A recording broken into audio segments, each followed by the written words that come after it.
संत रामपाल जी महाराज एक ऐसे महान संत जिन्होंने अपनी सतभक्ति, तत्व ज्ञान, करुणा और सेवा के बल पर समाज में नई मिसाल कायम की है। संत रामपाल जी महाराज की अगुवाई में उनके सभी सतलोक आश्रमों से समाज कल्याण के अद्भुत कार्यों ने समाज को सुनहरे भविष्य की एक नई उम्मीद दिखाई है। संत रामपाल जी महाराज से नाम दीक्षा लेने के बाद लाखों लोगों की लाइलाज बीमारियां जैसे कैंसर, एड्स आदि ठीक हुई। संत जी के ज्ञान से प्रेरित होकर उनके अनुयायियों ने लाखों यूनिट रक्तदान किया। संत जी ने लाखों बहन बेटियों का दहेज मुक्त विवाह करवाया।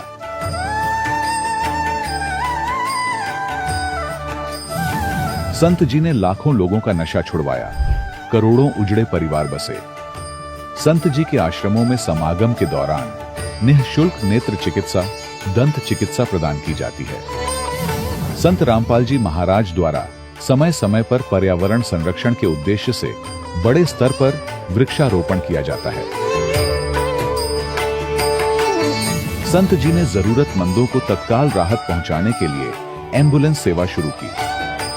संत जी अपने अनुयायियों को देहदान के लिए प्रेरित करते हैं, जिससे मानवता की सेवा और चिकित्सा क्षेत्र में सुधार हो सके।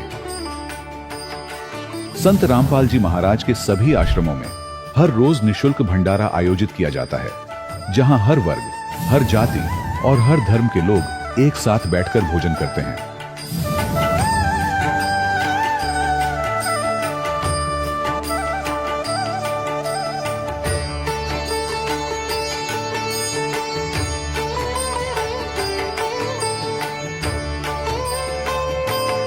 संत रामपाल जी महाराज के आश्रम में हजारों बुजुर्गों को सम्मान और प्यार के साथ जीवन जीने का अवसर मिलता है। उनके खाने, रहने और स्वास्थ्य की पूरी जिम्मेदारी संत रामपाल जी महाराज उठाते हैं। अनाथ बच्चों के लिए संत रामपाल जी महाराज के सभी आश्रम किसी वरदान से कम नहीं।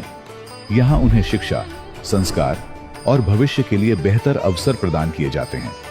चाहे बाढ़ हो, भूकंप या महामारी, संत रामपाल जी महाराज और उनके अनुयायी हमेशा ही जरूरतमंदों के लिए सबसे आगे खड़े रहते हैं।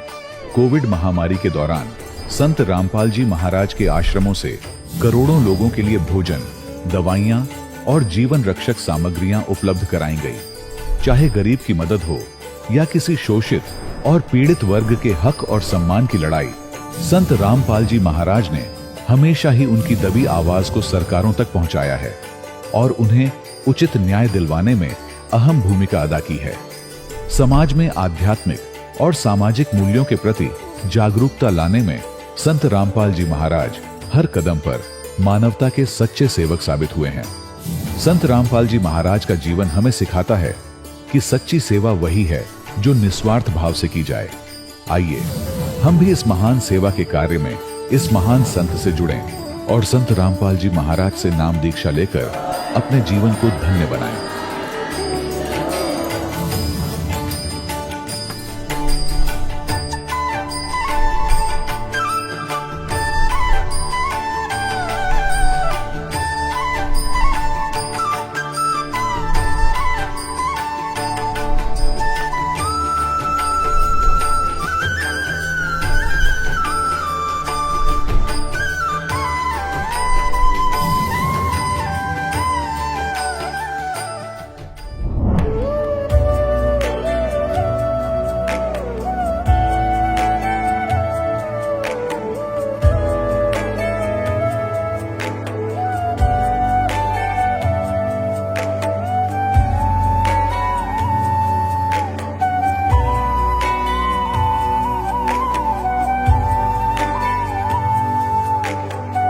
पूर्ण परमात्मा पाप कर्म दंड को भी काट सकता है।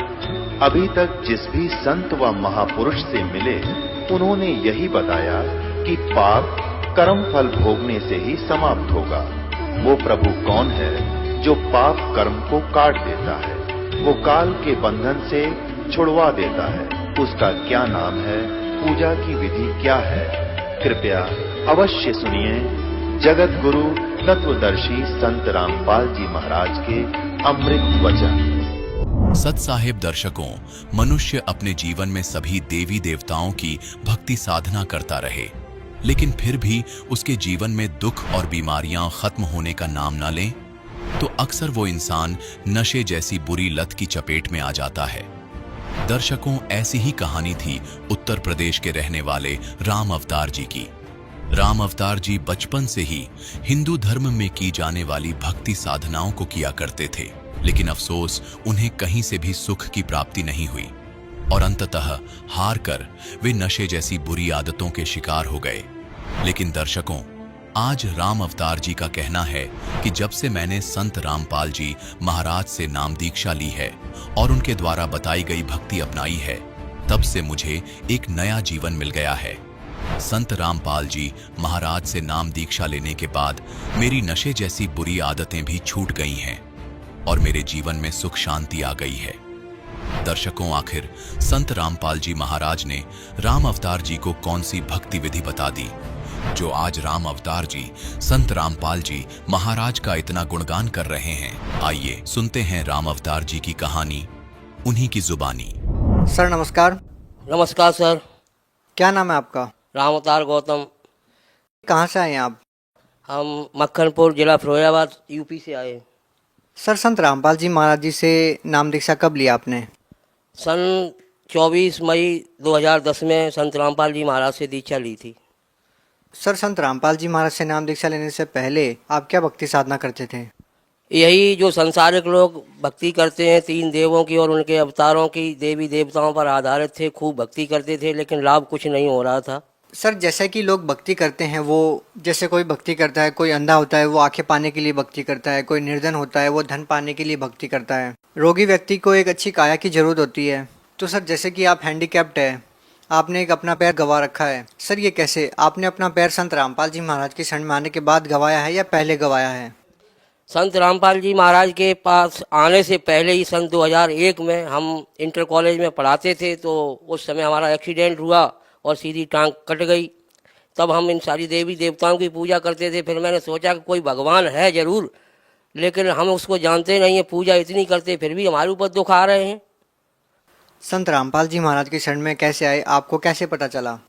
संत रामपाल जी महाराज की शरण में बहुत देर में आ पाया हूँ। ये दास के आंखों से अब आंसू निकलते हैं कि जब सारा मेरा लुट पिट गया, मेरा शरीर बर्बाद हो गया, मेरा धन चला गया, 10 बीघा ज़मीन चली गई, और उसके बाद फिर परमात्मा की शरण मिली। हमारे घर में एक किराएदार आया था, उसके पास एक भक्त सौदागर की किताब थी, जिसको मैंने उससे मांग कर पढ़ा। 3 दिन पढ़ने के बाद दास की आंखों से आंसू आने लगे कि हे भगवान, तुम कहाँ छिपे थे? दास का गोड़ भी कट गया, जीवन नाश हो गया, अब आप हमें मिले। और रात दिन हमने चैन नहीं लिया, तुरंत अपने घर से निकल पड़ा परमात्मा की खोज में, और हम पहुँचे रात को 9 बजे।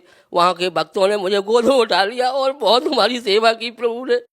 हमें ऐसा भोजन मिला और ऐसा नाम मिला, उस नाम से हमारे फिर कल्याण होते चले गए। सबसे पहले तो हम इतने नशेबाज थे कि सारी दुनिया में जितने भी नशे होते हम सब करते थे। मांस, मछली, अंडा और शराब, गुटखा, तम्बाकू, सब बीड़ी पीते थे।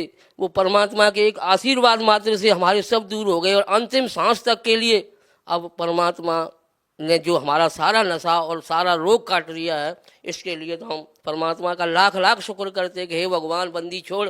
सतगुरु रामपाल जी महाराज, आप पहले आ जाते तो मेरा गोड़ क्यों कटता। सर, संत रामपाल जी महाराज से नाम दीक्षा लेने के बाद आप जो भी नशीली वस्तुओं का आप सेवन करते थे उससे आप दूर हो चुके हैं। सर, संत रामपाल जी महाराज से नाम दीक्षा लेने के बाद आपको और क्या लाभ मिले? संत रामपाल जी महाराज से तो बहुत ही कुछ लाभ मिले। ये आश्चर्यचकित कहानी है कि हम कितने गिनाएं। सबसे पहले तो नशा ख़त्म किया, उसके बाद मेरी घरेलू सारी सुख संपत्ति में वृद्धि की, हमें आर्थिक लाभ होने लगे, मेरी रोजी रोजगार में बरकत की। आज हम कुछ नहीं कमाते, पहले बहुत मेहनत करते थे, तब मुश्किल से गुजारा होता था। आज 2 घंटा 1 घंटा की मेहनत में परमात्मा उसी पे आशीर्वाद दे के हमारा सब गुजारा करता है। सर, जैसा कि आप जो भक्ति साधनाएं करते हैं, उन भक्ति साधनाओं को करने से धन लाभ होता है, मोक्ष मिलता है, नशों से दूर हो जाता है व्यक्ति। वही दूसरी ओर और भी साधु संत है जो नाम दीक्षा देते हैं, लेकिन वहाँ पे इस तरह का कोई लाभ नहीं होता है, क्यों? इसलिए कि वो साधु संत जितने ऋषि महर्षि गुरु हैं, आज पद पर बैठे हैं, अपने आश्रमों को चलाकर लोगों को जो ज्ञान दे रहे हैं, नाम उपदेश दे रहे हैं, उनमें शक्ति नहीं, वो अधिकारी हंस नहीं है। परमात्मा ये तत्वदर्शी संत है, जगत गुरु तत्वदर्शी रामपाल जी महाराज, ये परमात्मा का भेजा हुआ नुमाइंदा है, जिससे नाम उपदेश लेकर के ही भक्ति का लाभ भी मिलेगा, आर्थिक लाभ भी मिलेगा और सतलोक भी जा सकता है, क्योंकि ऐसा संत पृथ्वी पर कोई है नहीं, ये अद्वितीय संत है। सर, क्या आपको लगता है कि हिंदुस्तान सहित पूरे विश्व में जितने भी संत, महंत, धर्मगुरु, शंकराचार्य जितने भी हैं वो तत्वदर्शी नहीं है? वो तत्वदर्शी होते तो अपन के पीछे तत्वदर्शी लगी होती, उसके आगे लगी होती। क्या केवल नाम के आगे तत्वदर्शी संत लगाने से ही तत्वदर्शी हो जाते हैं? जी नहीं, ऐसा नहीं होता कि नाम लगा देने से नाम के वो वैद्य बन जाएं, लेकिन उन्हें पेट के पीठ की दर्द की दवाई नहीं मालूम तो कैसे वैद्य बन जाएंगे? ये आप कैसे कह सकते हैं कि उनको मालूम नहीं है, उनको शास्त्रों का ज्ञान नहीं है? ये आप कैसे कह सकते हैं? इसलिए कि आज तक जो संत रामपाल जी महाराज ने ज्ञान दिया है वो शास्त्रों से प्रमाणित ज्ञान दिया, शास्त्र को आधार माना है। 4 वेद, 6, 7, 18 पुराण, श्रीमद् भगवत गीता, गुरु ग्रंथ साहब, बाइबल और ये आपका श्रीमद् भगवत गीता, इन सभी पुराणों को साथ लेकर के। क्या आपको लगता है कि कोई दूसरे जो संत हैं क्या वो शास्त्रों के अनुसार भक्ति नहीं बताते?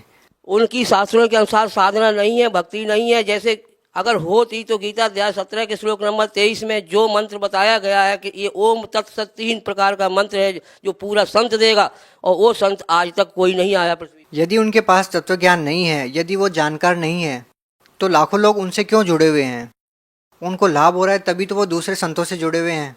ये लाभ तो इस तरह से होता है कि जैसे हमारे यहाँ मथुरा में जय गुरुदेव पंथ चला था, और जय गुरुदेव पंथ की जो आत्मा थी तुलसीदास साहेब, वो बहुत पुण्य आत्मा थी, विष्णु लोक से आई थी और इसके बहुत पुण्य बैटरी चार्ज थी। सन 1971 में इसने परमात्मा बंदी छोड़ सतगुरु रामपाल जी के बारे में एक भविष्यवाणी की थी कि वह संत जो देश का उद्धार करेगा, देश का कल्याण करेगा, और जो पृथ्वी पर जिसका झंडा रहेगा, जिसका ज्ञान रहेगा, और वो परमात्मा होगा। उसने अवतार ले लिया है। तो उस समय हमारे बंदी छोड़ की उम्र 20 वर्ष की हुई थी, और फिर कहा था कि ये अभी ऊपर से आदेश नहीं हुआ है कि बताने का, उसका हम गांव नाम नहीं बताएंगे, नाम नहीं बताएंगे, और समय आने पर ये सब भेद खुल जाएगा। और जब उनकी बैटरी डिस्चार्ज हो गई तो फिर 2012 तक कुछ भी अपने संतों को, अपने ऋषियों को, अपने शिष्यों को नहीं बताया, और उसका बाहर खुद जय गुरुदेव लेके चले गए। तो कहने का भाव ये है कि अभी तक जितने भी संत हुए हैं उन्हें तत्व ज्ञान नहीं है, वो तत्वदर्शी नहीं हो सकते हैं, क्योंकि परमात्मा केवल बंदी छोड़ ही हंस है। तो फिर लाखों की संख्या में लोग उनसे क्यों जुड़े हुए हैं? ये पिछली बैटरी उनकी चार्ज होती है, उससे कुछ थोड़ा बहुत लाभ भी मिल जाता है। अगर यही बात यदि संत रामपाल जी महाराज के बारे में कही जाए तो क्या कहेंगे आप? ये बात तो संत रामपाल जी महाराज पर भी लागू हो सकती है। वो भी पुण्य आत्मा है, उनकी भी बैटरी चार्ज है, इसीलिए वो अपने श्रद्धालुओं को लाभ दे रहे हैं। ऐसा नहीं है कि जो संत रामपाल जी महाराज कर सकते हैं वो आज तक किसी पृथ्वी पर किसी ने नहीं किया है। जो ऐसा कौन सा काम है जो संत रामपाल जी महाराज ने किया है और अन्य किसी संत ने नहीं किया? सबसे प्रथम तो ये है कि जो सुषम वेद के आधार से केवल कबीर परमेश्वर ने आके ज्ञान दिया था, गरीबदास जी महाराज ने ज्ञान दिया आके था, वही संत रामपाल जी महाराज ज्ञान दे रहे हैं।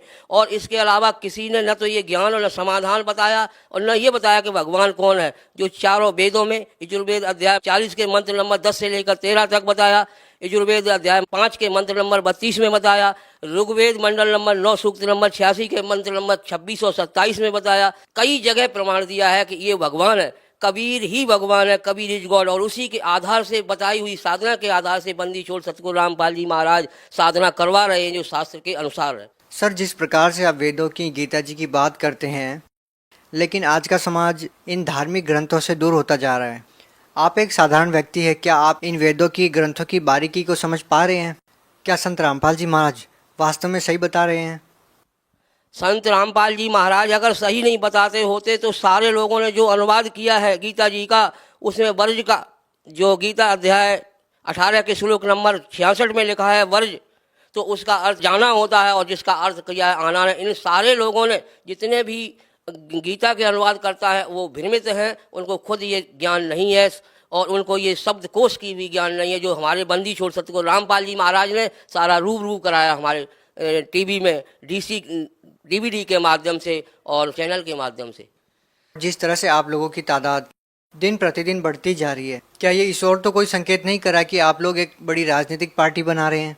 अगर हमारे परमात्मा पहले ही गैर न्यायिक राजनीतिक पार्टी से लिख रखे हैं हर जगह कि हम कोई राजनीतिक पार्टी से लेन देन नहीं है, हमें कोई यहाँ का राजा नहीं बनना है, परमात्मा खुद कहते हैं कि तन मन धन सब अर्पिए भक्त मुक्त के काज, और जिनके उर में बंदगी फिर क्या इंद्र का राज। उन्हें तो कोई इंद्र का राज भी स्वर्ग का दे तो भी वो उससे नफरत करते हैं। सर, जब संत रामपाल जी महाराज राजनीतिक पार्टियों से दूर रहते हैं, माया की अंधी दौड़ से दूर रहते हैं, आप एक भगत होने के नाते कैसे हिंदुस्तान की कल्पना कर रहे हैं जिस तरह से संत रामपाल जी महाराज आप लोगों को बता रहे हैं? हमारे परमात्मा स्वरूप बंदी छोड़ सतगुरु रामपाल जी महाराज वो समय लाने वाले हैं जो कलयुग में सतयुग दिखाई देगा, और 1000 वर्ष के लिए ये सतयुग आएगा। गोल्डन चांस है, आज प्राइम चांस है। अगर जिसने भी नाम उपदेश लेके भक्ति में लग गया है उसके सारे दुख दूर हो गए, सारे सुखों का अनुभव होने लगा, और स्वर्ग जैसी स्थिति तो आज है। सर, आपके पास पैर नहीं है एक, फिर भी आपका जो हौसला है, आपका जो भाव है, आपकी जो श्रद्धा है वो चरम सीमा पे है। सर, आप उन लोगों को क्या कहना चाहेंगे जो आज मनुष्य शरीर में है और स्वस्थ शरीर है उनको यदि दोनों पैर है, बिल्कुल स्वस्थ हैं वो, उन लोगों का सबसे मेन कार्य क्या होना चाहिए आपके हिसाब से? अगर आप उनकी जगह होते तो क्या करते? हम परमात्मा के उसी आदेश का पालन करते हुए कहते हैं कि हे भाई, देश के लोगों, देश के नागरिकों, संसार के लोगों, सभी हमारे भाई बहन हैं, परमात्मा के बच्चे हो। आज आपको मनुष्य शरीर प्राप्त है और कल ये काल अपने संविधान के अनुसार 84 लाख योनियों में भेज देगा। उस समय कुत्ता गधा सुअर बनाएगा।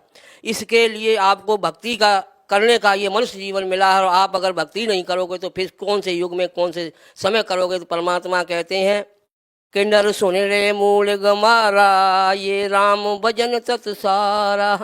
राम भजन बिन बैल बनेगा, सूकर स्वान शरीरम। खर कौआ की देह धरेगा, मिले न तक शीरम। सर, बहुत बहुत धन्यवाद।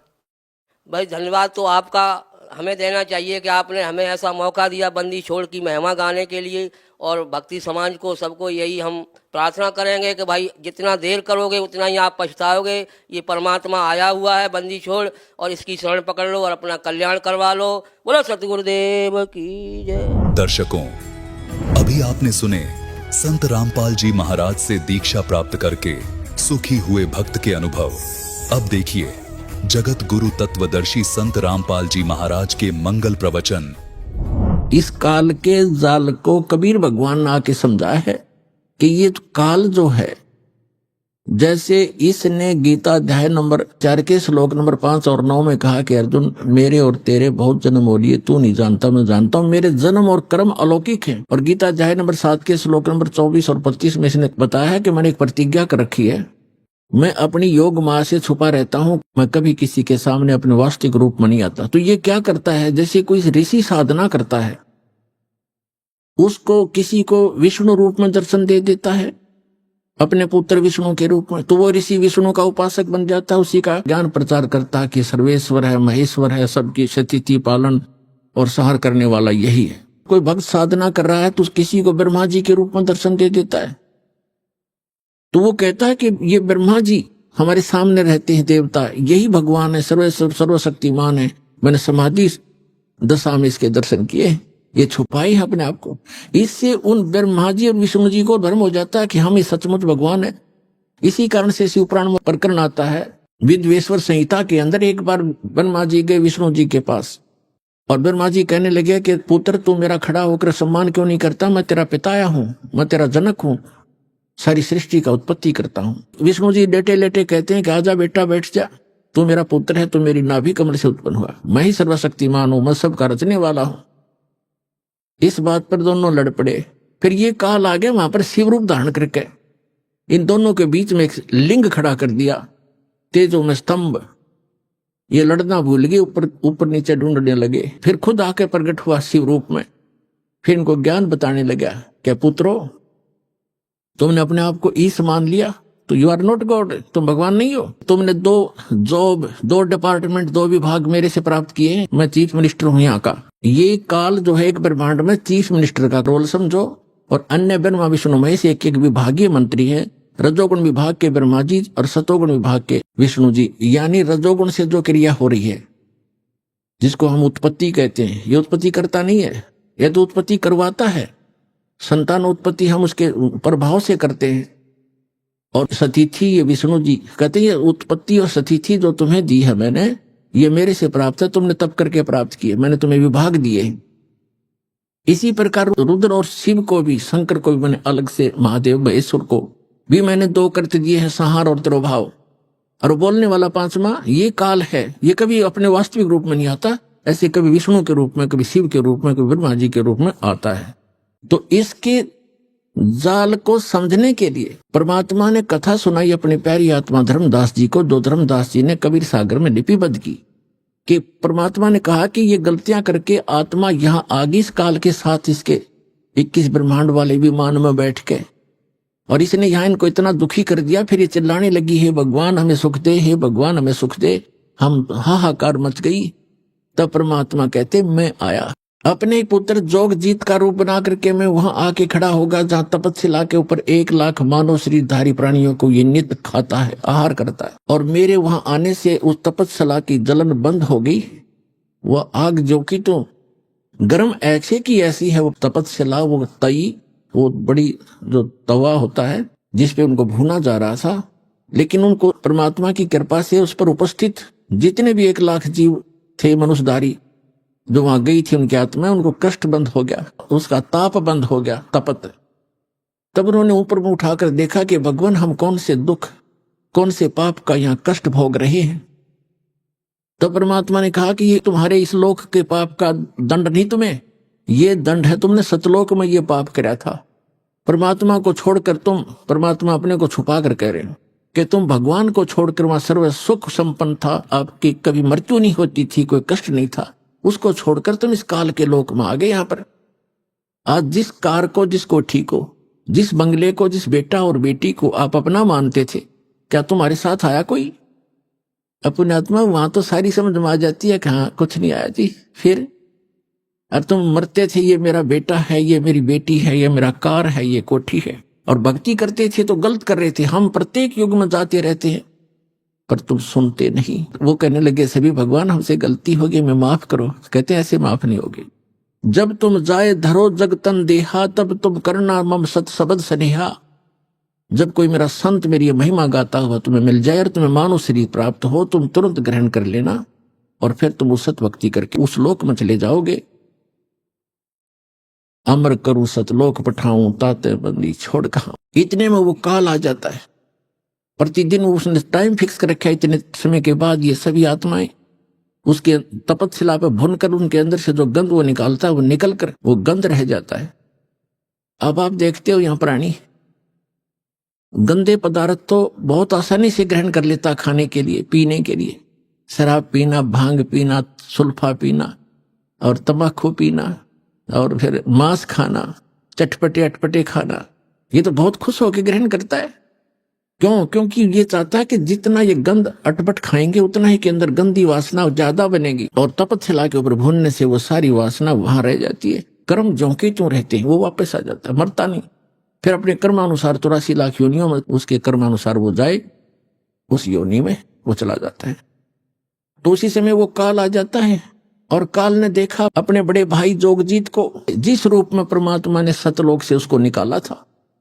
जिन्होंने सृष्टि रचना पढ़ रखी है बच्चों, उनको खूब याद है। अब दास ज्यादा हिंट देगा आज के सत्संग में। सृष्टि रचना कभी आपको बताएंगे और आपको सीडी वगैरह बनाकर भी दे रखी है, वो भी देख सकते। और उसने सोचा, काल ने, इस ज्योत स्वरूपी निरंजन सरपुरुष ने, के मन में आई कि जोगजीत कैसे आ गया, ये कोई परम पिता का कोई संदेश लेकर आया है।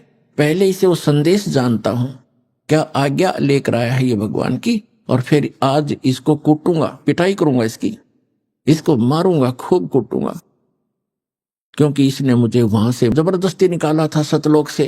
परमात्मा बताते हैं कि धर्मदास, मुझे देखकर काल भयंकर हो गया। पहले मुझसे कहा कि पहले जोगजीत कोई आज्ञा है भगवान की, परमात्मा की, पिता की, वह मुझे बता, और फिर जोगजीत तुझे छोड़ू नहीं गा, तूने मुझे वह मार कर निकाला। तब जो जोगजीत रूप में वहां उपस्थित थे, परमेश्वर ने कहा, धर्मदास मैंने उनसे कहा, परमात्मा बता रहे हैं, धर्मदास जी लिख रहे हैं कि मैंने उससे कहा कि सुन ले आदेश परमपिता का, कि ये भोली आत्मा तेरे साथ आ गई थी, इन्होंने तो गलती की सो की, पर तूने इनका कैसा सांग निकाल रखा है, कैसे कैर ढा रहा है इनके ऊपर तू।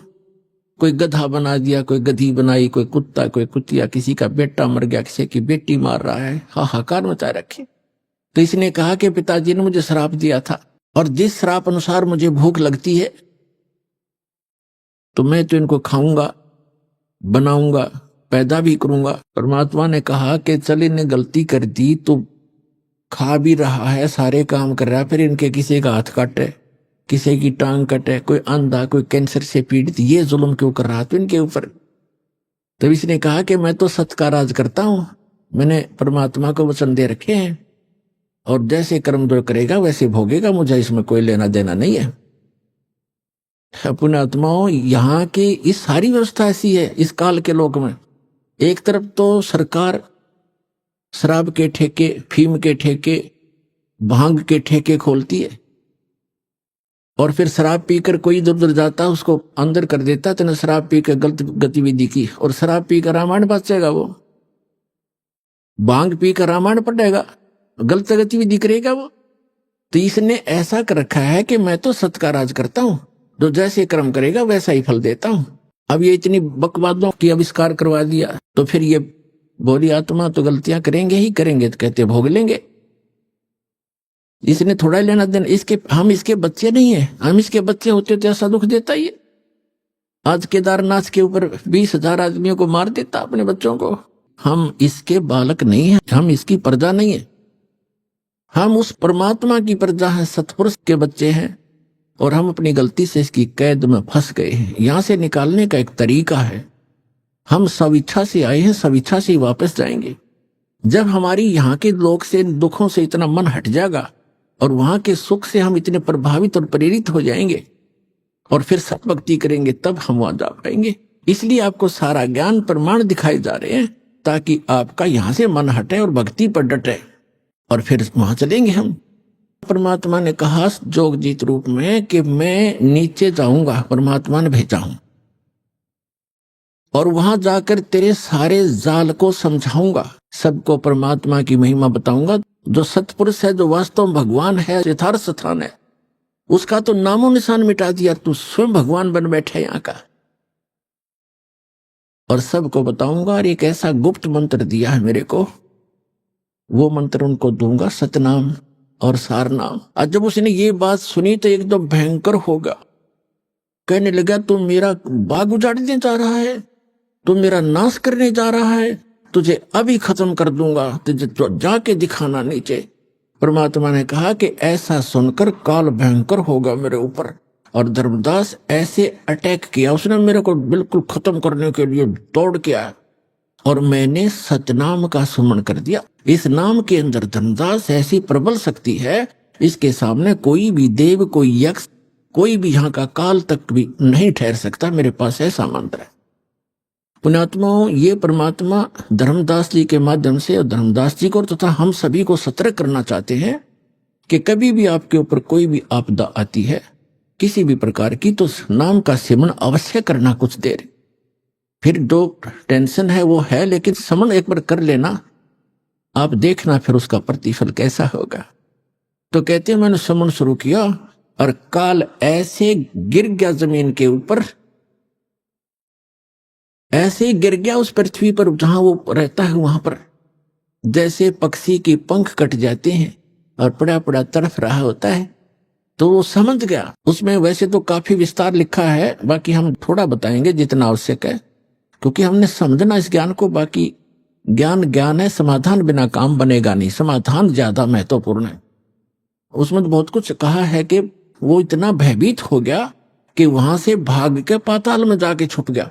फिर मैं वहीं पहुंचा और उसको पकड़ के ले आके चल वहीं पर, वहीं बैठा के फिर वो उसने मेरे पैर पकड़ लिए। जब ताकत से पार नहीं बसाई, नहीं उसका बस चला, तो मेरे चरण पकड़ लिए, बुरी तरह रोने लगा और कहने लगा मैं तो आपको पिता के समान मानता हूं, छोटे तो गलती किया करते हैं, बड़े क्षमा करते हैं, मुझे माफ कर दो। रोया बुरी तरह। परमात्मा बोले कि मैंने कहा कि चल ठीक है माफ कर दिया, ऐसे नहीं, आप वचनबद्ध हो जाओ।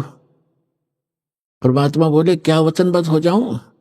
कि एक दया करना कि 3 युगों में जीव थोड़े ले जाना, सतयुग त्रेता द्वापर माही, तीनों युग जीव थोड़े जाए, चौथा युग जब कलयुग आवे तब तब शरण जीव बहु जावे, ऐसा वचन हर मोय दीजे, तब संसार गवन तो कीजे।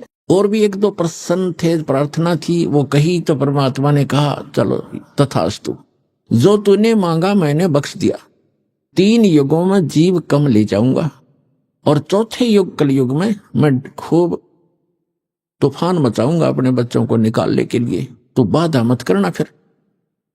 तो उसने कहा कि एक और प्रार्थना की उसने उसी समय कि जो आपका ज्ञान स्वीकार करे, आप जाओ और या आपका कोई संदेश वाहक आवे, तो जो भी मानव शरीरधारी प्राणी है, परमात्मा का इच्छुक स्त्री या पुरुष, आपका ज्ञान स्वीकार करे वो आपका, और हमारा ज्ञान काल के दूतों का, इन मंडलेश्वरों और आचार्यों का जो ज्ञान ग्रहण करे उसको आप बाई फोर्स ना लेना, ये दया करना, बलपूर्वक ना ले जाना। ये तो परमात्मा को पता था, ये बलपूर्वक ले जाएगा कोई टकेगा वहां पर। कहते परमात्मा यहां तक कहते हम मोहम्मद को वहां ले गयो, इच्छा रूपी वहां नहीं रहो, उल्ट मोहम्मद मैल पठाया, गुज बीरज एक कलमा लाया, रोजा बंग नमाज दे रे, बिस्मिल की नहीं बात कही रे। हजरत मोहम्मद जी को लेकर गए थे, लेकिन उसकी इच्छा यहां से हटी नहीं थी, क्योंकि यहां उसके बहुत घने अनुयायी बन गए थे और उनको ज्ञान संपूर्ण समझ में नहीं आता। परमात्मा को मालूम था कि बलपूर्वक कैसे ये वहां रुक जाएंगे, ये पहले वहीं ना रहा करते, गड्ढा करते, आप मेरे यहाँ पर इस गंदे लोक में। परमात्मा ने कहा ठीक है, जो मेरा ज्ञान ग्रहण करे वो मेरा, कि जिसने लिया मेरा परवाना ताकि निकट काल मत जाना, कि मेरे जिसने मेरा ग्रहण कर लिया नाम, मेरा ज्ञान, उसके निकट तुम मत जाना। तो काल ने कहा था कि जो आपकी मर्यादा में रहेगा आपका, और मर्यादा तोड़ेगा तो मेरा ही है। वो तो अंडरस्टूड, इसमें कहने की जरूरत नहीं है फिर तो परमात्मा ने कहा ठीक है तथास्तु। जब परमात्मा ने ये सारा कुछ कह दिया और उसकी सारी स्वीकृति दे दी, तब एकदम रूप बदल गया और एकदम खड़ा हो गया, कहने लगा जोग जीत जाओ संसारा, जीव न माने कहा तुम्हारा, जीव तुम्हारा कहा न माने, हमरी ओढ़ हो बाद बखाने। मैंने उनको ऐसी उल्टी पट्टी पढ़ा दी कि सब मेरे ही ज्ञान को ग्रहण किए हुए हैं, और कलयुग में तो उनकी ऐसी हालत कर दूंगा कि किसी को भी भक्ति योग्य नहीं छोड़ूंगा। देवल धाम और तीर्थ पुजवाऊं, देव धाम इनकी पूजा करवाऊंगा, या विद जीवों को भरमाऊं। अपने आत्माओं, अभी परमात्मा का ज्ञान आपके ईव समझ में आवेगा। आज जो दास आपको समझाना चाहता है कि जैसे आज सबसे ताजा दुर्घटना और सबसे भयंकर आज तक की इन तीर्थ यात्रियों के लिए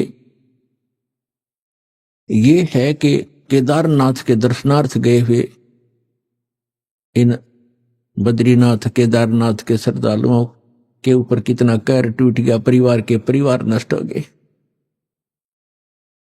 इसलिए ये ज्ञान आज आपके समक्ष करना अनिवार्य हो गया, और अब ये सबको स्वीकार्य होगा। दास बहुत वर्षों से देख रहा है, कोई अमरनाथ पर जाते हुए कभी 2000 कभी 1500 बर्फानी तूफान के अंदर बहुत से मरते सुने गए। एक बार हरिद्वार के अंदर वो नीलकंठ के जो मंदिर है उसके ऊपर एक पहाड़ का टुकड़ा टूट के गिर गया, वहां सारे मारे गए, वो नीलकंठ भी टूट गया। फिर वो टुकड़ा पत्थर का टुकड़ा जो भारी पहाड़ था, पत्थर बहुत भारी, उस रास्ते में लुढ़कना शुरू हो गया, जिससे यात्री ऊपर चढ़ रहे थे ऐसे, और उधर से वो लुढ़कना शुरू हो गया, पीस दिए वहां से लेकर नीचे तक। और फिर वहां एक लक्ष्मण झूला है, गंगा के ऊपर एक पुल बना हुआ है, लोग कुछ जा रहे थे, फिर वहां से सुन सुनकर कुछ बचे हुए, कोई इधर भाग रहा था, कोई इधर भाग रहा था, कोई पुल को पार करने की चेष्टा वापस कर रहा था। तो भीड़ में भगदड़ मच गई, और वापस भागने वाले कह रहे थे, किसी ने बताया कि पहाड़ टूट गया, पहाड़ टूट गया। तो वापस पुल पर भागने वालों ने सुन लिया कि पुल टूट गया जिस पर तुम फंसे हुए हो। तो उस भगदड़ में पुल के ऊपर भी सैकड़ों 400-500 व्यक्ति तो पुल पर मारे गए, और कुछ डर से कि पुल टूट गया तुम नीचे कूद जाओ, वो दरिया में गिर के मर गए गंगा में। 2500 व्यक्ति मरने की उसमें आशंका व्यक्त की गई थी, और नीलकंठ भी टूट गया जिसकी पूजा करने गए थे। और वही दशा आज हो रही है, तो ये सबसे बड़ी दुर्घटना मानी जाती थी। 2,500 आदमी मर गए और आज सब सीमाएं लांग दी काल ने। उस केदारनाथ के धाम को स्थापित करवा के कितना नाश करवा दिया। अब इसने स्थापित करवाया, वो अब बताएगा इसके अंदर दास कैसे क्या हुआ। और इससे पहले और भी घटनाएं हुई हैं। जैसे एक बार कुंभ का मेला हुआ था, आपको बहुत बार सुनाया है। कुंभ का पर्व वहां हरिद्वार में हुआ था। 25,000 आपस में लड़के मर गए थे। तो पुण्यात्मा इस ज्ञान को अब सुनेंगे। ये ठीक है, जो बेचारे मृत्यु को प्राप्त है उनका बड़ा दुख है हमें। अब इसका विकल्प ये है जो दास बताना चाहता है। और स्वयं परमात्मा ने भी बहुत बार आकर ये ज्ञान देने की चेष्टा की, लेकिन इन स्वार्थी और अज्ञानी हमारे धर्म गुरुओं ने परमात्मा के इस यथार्थ ज्ञान को हम तक नहीं आने दिया, और जिसका खामियाना आज तक भोग रहे हैं।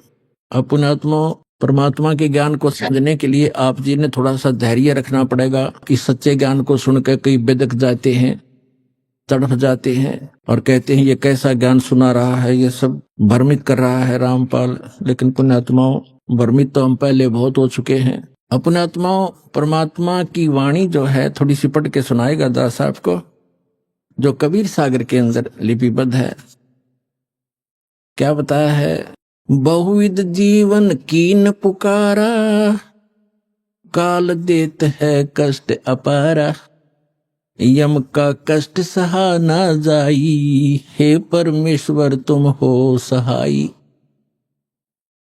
आए जहां यम जीव सतावे है, काल निरंजन जीव नचावे। चटक पटक करें जीवता भाई, ठाड बहे पुनता हम जाई। कहते वहां जीवों ने तपस्या के ऊपर हाहाकार मचाई, पुकारने लगे बुरी तरह कि हमसे इस काल का कष्ट सहा नहीं जाता। भगवान आप कहाँ हो परमात्मा, हमें बचाइए। वो तपस्या पर जैसे बड़बूजा बुगड़े बुनता है, खील बुनता है, चावलों की पटक पटक होते हैं, वहां जीव ऐसे चटक पटक होकर के उनके अंदर से वासना निकालता है। चटक पटक जीव करे ता भाई, ठाड बहे ता पुन हम जाई। ठाडे वहां खड़े हो गए जाकर हम। मोहे देख जीव कीन पुकारा, हे साहेब हम लेहो उबारा।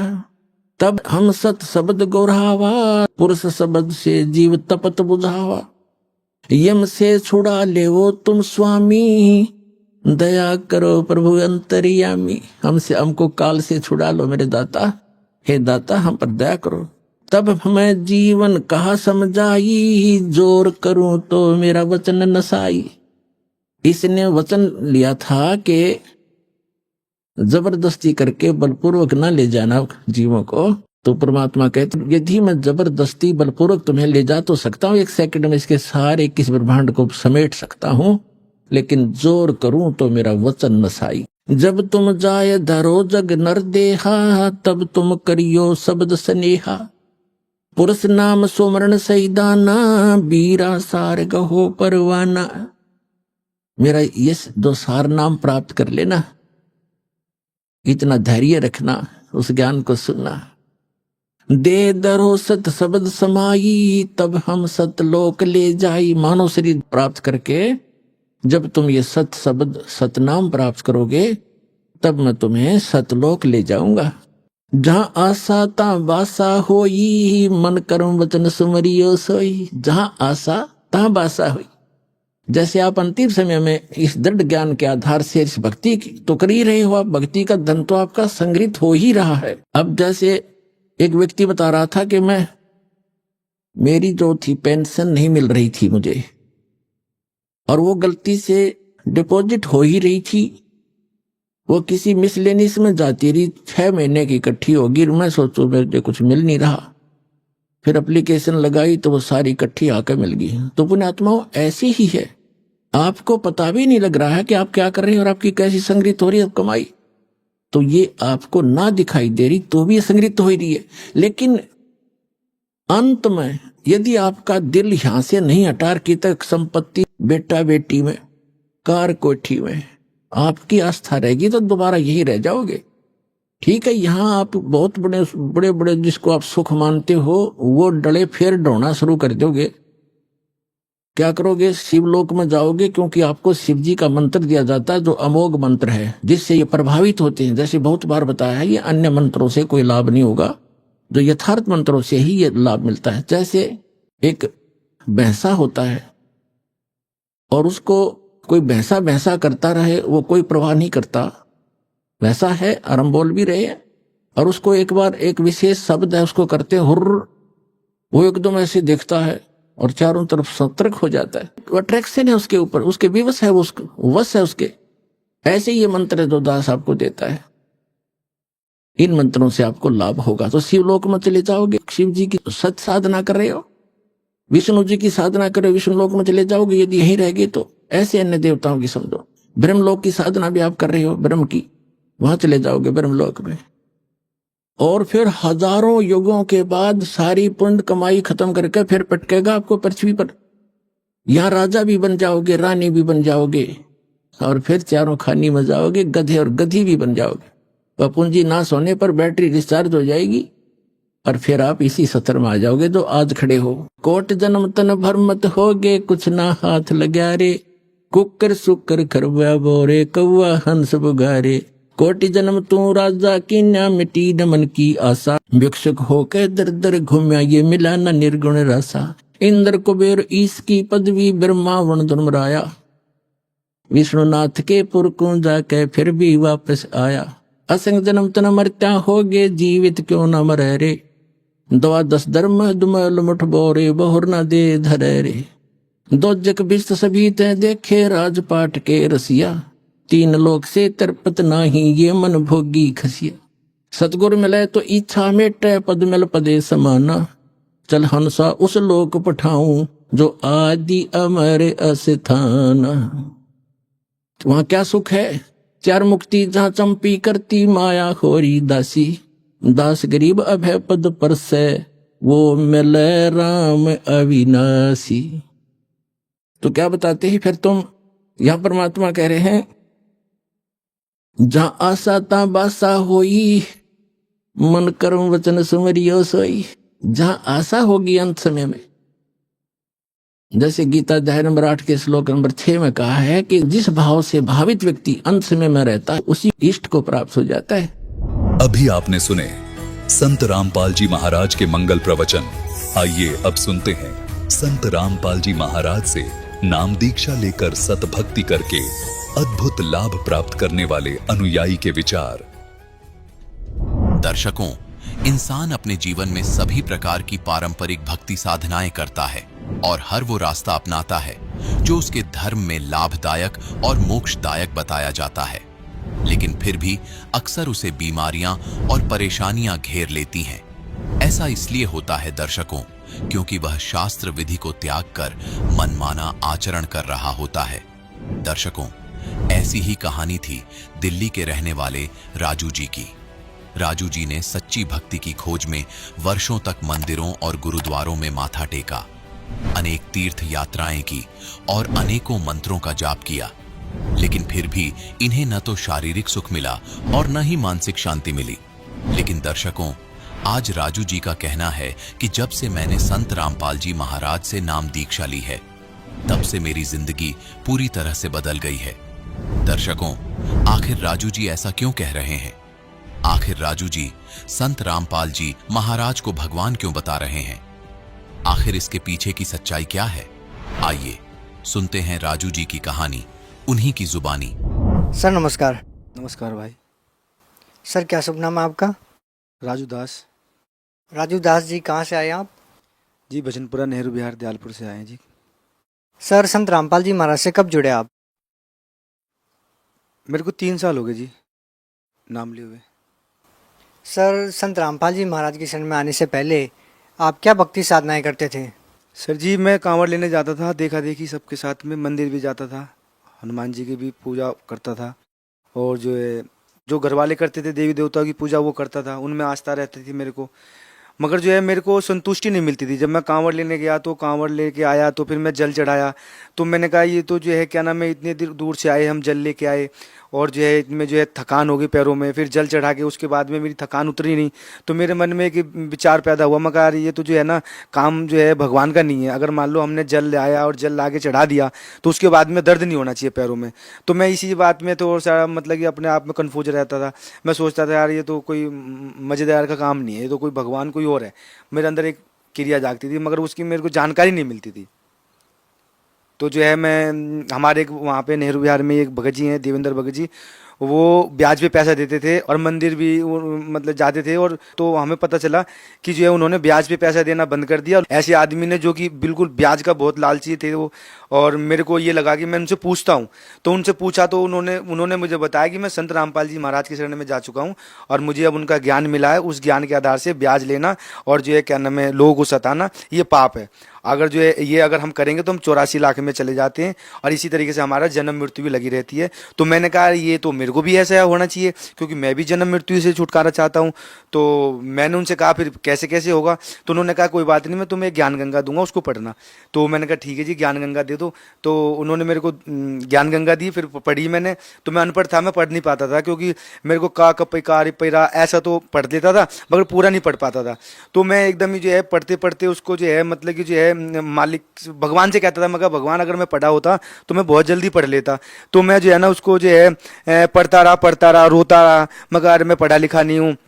और कोई मेरे लिए वो पढ़ के भी नहीं देता था। मेरी घरवाली थी, वो पढ़ी लिखी थी। मैंने उसको कहा पढ़ने के लिए, तो 1-2 पेज पढ़ी उसने और कहने लगी ये तो मेरे समझ से नहीं है, पता नहीं क्या इसमें क्या पढ़ रहे हो तुम, इसे हटाओ, तुम अपना काम करो। मैंने कहा नहीं भाई, मैं तो इसकी पुस्तक को पढ़ूंगा, क्योंकि मुझे जीने मरने से छुटकारा चाहिए।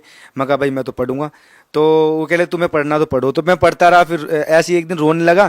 तो मैंने कही, मैं कहा हे भगवान, अगर मैं पढ़ा लिखा होता तो मैं जल्दी पढ़ लेता।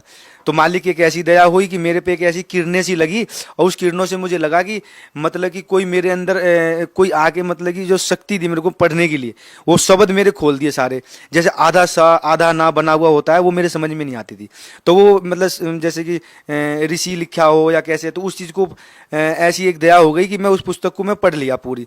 जब पढ़ते के साथ ही जब 141 पेज पढ़ा, जब मैंने देखा अरे इस पे तो जो है ये लिखा हुआ है कि जो है क्या नाम है जीव को भरमा रखा है काल भगवान ने, और जो है नशा और सारे विकार में डाल रखा है, और इसलिए क्योंकि अपने वो खाता है और जो है उपजाता है। तो मैंने कहा ये तो भाई बहुत गलत हो गया, ये तो जो है हमें नशा छोड़ना चाहिए। और मैं जी सारा नशा करता था, वो गांजा दारू भांग चर्च गुटखा बीड़ी सिगरेट जितने भी नशा होते थे सारे विकार थे मेरे अंदर। तो जो है मैं 3-3 बजे उठ के मैं जो है गांजा लेने जाता था निजामुद्दीन, बगैर हेलमेट के, बगैर उससे गाड़ी लेके मोटरसाइकिल लेके। और मेरी घरवाली लड़ती थी, मैं कहता मैं देख तुझे छोड़ दूंगा, मगर मैं नशा नहीं छोड़ूंगा। ठीक है जो भी है, मेरे घर वाले खूब कहते रहे। मैंने घर पे भी जो है मैं घर जाना बंद कर देता था नशे में, मगर मैं नशा नहीं छोड़ पाया। तो बस जो है उस 41 नंबर पेज को जब पढ़ा ज्ञान गंगे को, तो मेरे एक क्रिया जागी। मैंने उस सारे नशे को उठा के मैंने नाली में डाल दिया। जितनी भी गांजे की पुड़िया थी, मेरे पे क्वार्टर भी रखा हुआ था, और जो भी मतलब कि नशीली चीज़ें थी, कुबेर था, गुटखा, क्योंकि मेरे पे सारे विकार होते थे, और सारे उठा के मैंने जो नाली में गिरने के बाद में मैंने फिर जो है ना फिर ज्ञान गंगा पढ़ा। तो मेरे एकदम मतलब कि जो है बुद्धि खुल गई, और मैं सारे पुस्तक को पढ़ के मैंने कहा यार ये तो जो भगवान की जो मेरी जो तलाश थी वो भगवान मिल गया। खामो खा में कांवड़ लेने जाते, खामो खा में धूपबत्ती जलाते, कोई भगवान तो भूखा है नहीं कि जो है क्या नाम है उसको प्रसाद चढ़ाएं या धूपबत्ती जलाएं। भगवान तो भाव का भूखा है। मगर यार ये तो जिसने भी ये ज्ञान गंगा छापा वो तो बहुत अच्छा आदमी है, उनसे मिलना है। तो मैं तो सिर्फ मिलने गया था, क्योंकि मुझे कोई पता भी नहीं था, मुझे इस चीज़ का ज्ञान भी नहीं था कि गुरु क्या और ये क्या, मुझे कोई वो तो ऐसा था नहीं, क्योंकि 27-28 साल की उम्र थी मेरी अभी, और उससे पहले मुझे ज्ञान नहीं था, 24-25 साल का था। तो मैं तो ये सोचता था कि मैंने सिर्फ ये देखा कि मैं जाके देखता हूँ कि जो जिन्होंने ये ज्ञान गंगा छापी है वो कैसे हैं, वो कौन है। तो मैं पता निकाला, तो जो है पता चला मेरे को कि बरवाड़ा में जिला हिसार में जाना है। तो मैं पता निकाल के पहुंचा, देवेंद्र जी से ही मैंने पता लिया, तो उन्होंने लिख के दिया मेरे को, मैं पहुंच गया। वहां देखा तो वहां तो एक ऐसा वो माहौल था कि जैसे कि मान लो एक सतलोक जिसे परमात्मा बताते हैं, ऐसा माहौल था एकदम। वहां पे मेरी मेमोरी चिप खो गई थी, वो मिल गया, फोन खो गया, वो मिल गया। तो मैंने कहा यार ये तो अगर हम बाहर कोई चीज़ खो जाती है तो मिलती तो है नहीं, यहाँ सब कुछ मिल रहा है, और खाने का इतना बढ़िया व्यवस्था देसी घी में। और मैंने कहा ये तो आनंद, बहुत मज़ा आया मेरे को। मैंने कहा भाई ये तो जो है, तो मैंने वहाँ से पूछा, मैंने कहा जी यहाँ क्या क्या हो, मुझे ऐसे ऐसे नाम लेते हैं। फिर मैंने नाम लिया वहाँ से। संत रामपाल जी महाराज जी जो थे वो जब आए दर्शनों के लिए, तो जब दर्शनों के लिए आए तो सारे श्रद्धालु लाइन में लगे हुए थे, मैं भी लगा हुआ था। तो जब परमात्मा सदगुरु रामपाल जी महाराज जी आए तो उनके चेहरे पे इतनी तेज की चमकती थी, मैं देखते ही मतलब कि ये सोचा, मगर भाई भगवान तो यही हैं। ये तो मैं जो है मैं तो खामो खामे इधर उधर जाता था। तो फिर वो वहाँ से मैं जो है नाम दीक्षा लेके आया, और नाम दीक्षा लेके फिर मैं अपनी भक्ति कर रहा हूँ। सर, जो सदभक्ति संत रामपाल जी महाराज ने आपको दी है, उसको करने से आपको क्या लाभ मिला? भगत जी जब वहां से नाम दीक्षा लेके आया, तो उससे पहले मैं गांजा दारू भांग जो पीता था, तो उसके अनुसार मेरी टीबी हो गई थी। मेरे नाक से खून जाना, मेरे मुंह से खून जाना, खांसने पे खून जाना, प्लस लैट्रिन के रास्ते भी मेरे खून जाता था। और ये मेरी मम्मी डिस्पेंसरी में काम करती है, वो लेके भी गई थी। तो एक हॉस्पिटल में, जब हमारे दयालपुर में एक वो है टीबी का ही वहाँ पे इलाज होता है, तो वहाँ वो जब लेके गई तो वहाँ पे वो डॉक्टर ने कहा कि तुम्हारे टीबी हो गया है और तुम नशा और ये जो है क्या नाम है नशा नहीं करोगे, और जो है ये दवाई चलेगा आपके, जो है मतलब कि जो कोर्स करना पड़ेगा, मतलब कि जो है 6 महीना 8 महीना जो भी बता रहे थे वो। तो मैंने कहा जी ठीक है। तो फिर जो है मतलब कि वहाँ से जब मेरे को दवाई लेके आया, तो मुझे आश्रम में जब मैं दोबारा गया जी आश्रम में, तो वहाँ पता चला कि जो है भगत बताते थे कि मेरा तो ये बीमारी ठीक हो गया, मेरे तो कैंसर ठीक हो गए, और मेरे तो जब पथरी निकल गई। तो मैंने कहा ऐसे कैसे? नुके भाई गुरु जी से प्रार्थना करनी पड़ती है। मगर प्रार्थना, मगर जी मैं भी करूँगा, मेरे भी ये खून निकलता है, मेरे तो टीबी है, और जो है डॉक्टर तो नुके दवाई खाना है।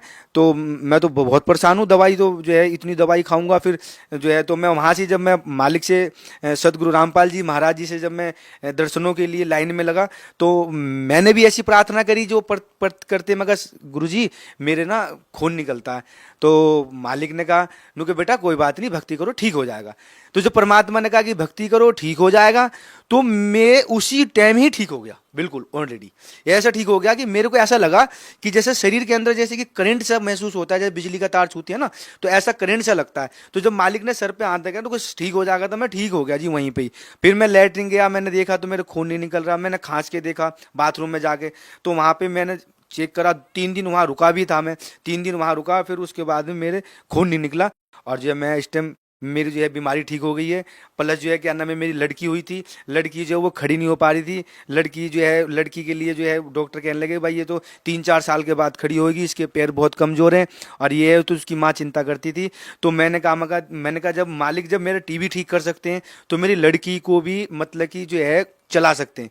तो मेरी लड़की बहुत कमज़ोर थी, 2-3 किलो की थी, मतलब जो है जब वो 2 साल की हो गई थी, जब भी वो मतलब हल्की थी, बहुत पतली सी थी, अभी भी हल्की है, मगर हाँ मालिक ने दया कर दी है। जब मैं फिर गया, फिर मैंने प्रार्थना करी, मगर मालिक सदगुरुदेव, मगर जो है मेरी लड़की जो है खड़ी नहीं हो पाती है और चल नहीं पाती है।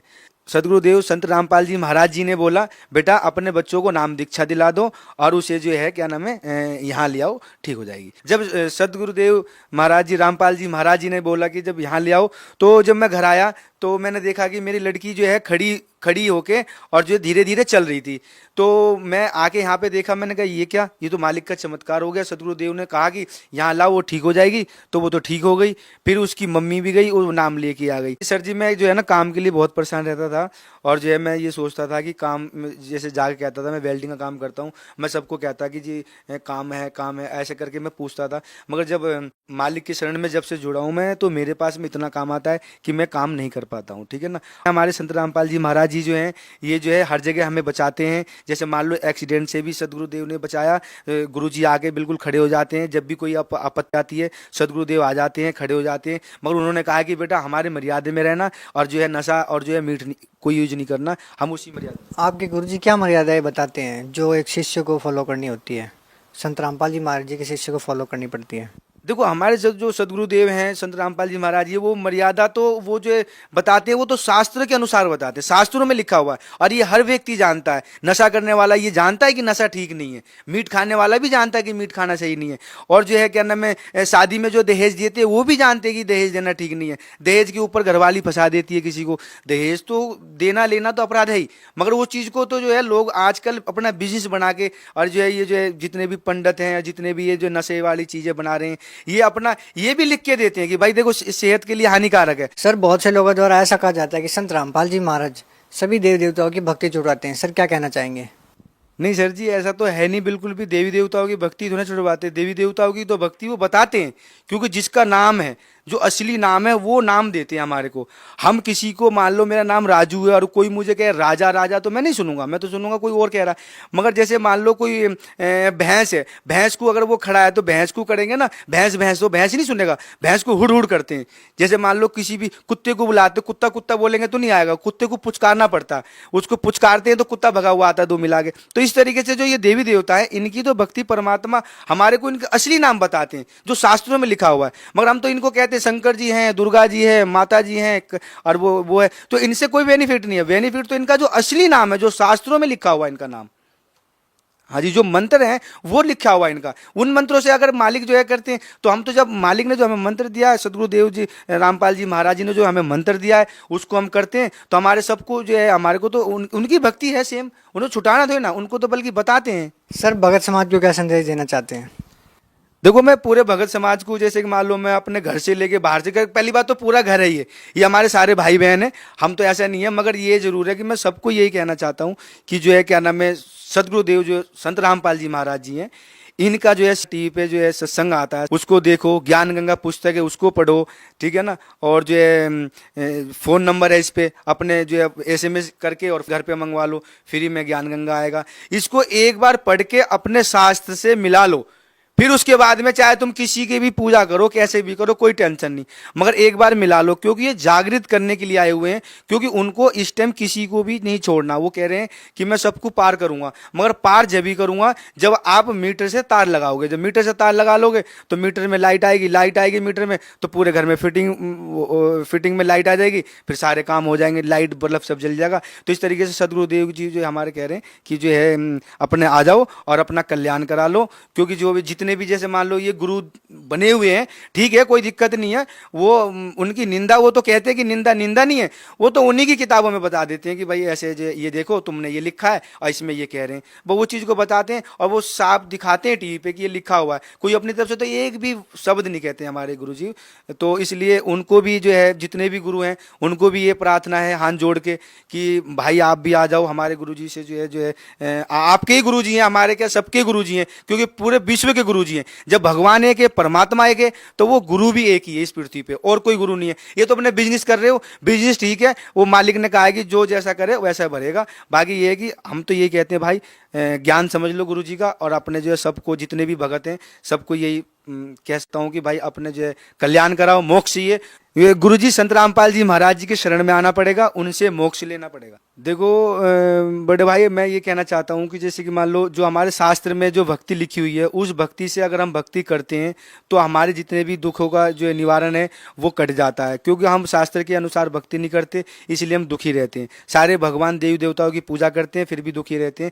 तो सदगुरु रामपाल जी महाराज जी के शरण में आने से सारे दुखों का निवारण होगा और प्लस आपकी मोक्ष होगी। और मोक्ष जो है इंसान के लिए जरूरी है, क्योंकि हमें जो है ये जन्म मिला हुआ है और इस टाइम कलयुग में परमात्मा आए हुए हैं कल्याण करने के लिए, और अपना कल्याण कराओ। और जो है जितने भी जो है मान लो देवी देवता की जो भक्ति कर रहे हो उसकी ही भक्ति करो, मगर वो सदगुरुदेव जी से, संत रामपाल जी महाराज जी से नाम लेके उसी की भक्ति करो। उसकी तो भक्ति को मना नहीं कर रहे हैं परमात्मा, मगर उसको ये कह रहे हैं कि उसको जानो कि क्या करना है हमें।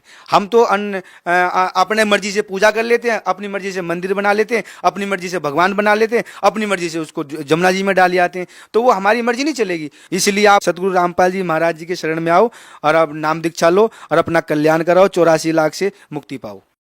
सर जो साधक संत रामपाल जी महाराज से नाम दीक्षा लेना चाहता है या उनसे जुड़ना चाहता है तो वो संत रामपाल जी महाराज से कैसे जुड़ सकते हैं?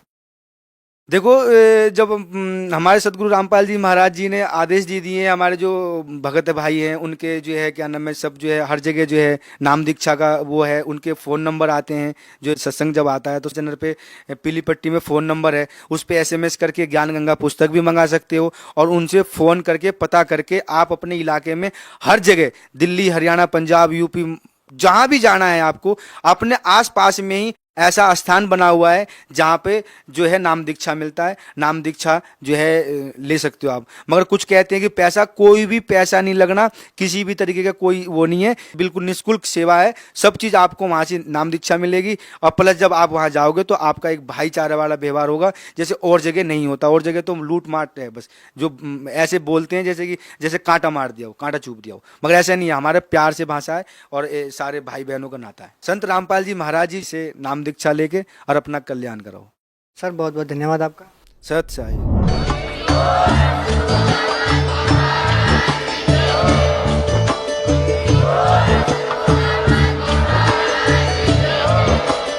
आप सुन रहे थे जगत गुरु तत्वदर्शी संत रामपाल जी महाराज जी के मंगल प्रवचन। अधिक जानकारी के लिए विजिट कीजिए हमारी वेबसाइट www.jagatgururampalji.org। संत रामपाल जी महाराज जी के शुभ आशीर्वाद से पूरे विश्व भर में 500 से भी ज्यादा नाम दीक्षा केंद्र हैं, जिन पर संत रामपाल जी महाराज जी द्वारा ऑनलाइन निशुल्क नाम दीक्षा दी जा रही है। अपने नजदीकी नाम दीक्षा केंद्र का पता करने के लिए संपर्क करें 8222880541।